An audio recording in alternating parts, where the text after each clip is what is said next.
Bakı Ağır Cinayətlər Məhkəməsində külli miqdarda dələduzluqda ittiham olunan Qədim Ədilovun məhkəmə prosesi keçirilib. Lentas xəbər verir ki, hakim Vüqar Seyidovun sədrliyi ilə keçirilən məhkəmə iş üzrə zərərçəkənlərin ifadəsi ilə davam edib. Təqsirləndirilən Qədim Ədilov ittihamlarla razılaşmadığını bildirib. Əsl zərərçəkən mənəm. Bu qrupun özünün mənə külli miqdarda borcu var. Verdiyim malların hamısının sənədləri var. Bunları istintaqa da təqdim etmişəm. Məhkəmə digər zərərçəkənlərin ifadəsinin dinlənilməsi üçün növbəti prosesi 15 yanvar 16:00-a təyin edib. Xatırladaq ki, Qədim Ədilov 30-a yaxın Azərbaycan vətəndaşına qarşı külli miqdarda dələduzluqda ittiham olunur.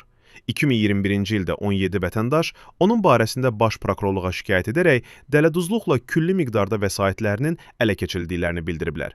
Həmin şikayət üzrə cinayət işi davam etdiyi bir vaxtda Qədim Ədilov Gəncə şəhər sakini Nəsrullah Cəfəroğlu Nəzərova qarşı da dələduzluq edib. Nəsrullahın etibarından sui-istifadə edərək ona məxsus milyonlarla dəyəri olan asfalt zavoduna müştəri tapıb satacağına söz verib. Bunun üçün zavodu etibarnamə ilə öz adına keçirib. Sonra isə Nəsrullah Nəzərovdan xəbərsiz zavodu 1 milyon 750 min dollara sataraq aradan çıxıb. Zərərçəkənlər deyirlər ki, əlavə olaraq Qədim Ədilov Nəsrullah Nəzərovun 10 minlərlə manat nağd pulunu da dələduzluq yolu ilə mənimsəyib.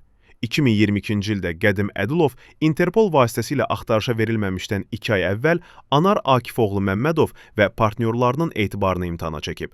Onlardan 612 min manat pul alandan sonra Qədim Ədilov əvvəl Türkiyəyə, oradan isə Rusiyaya keçib.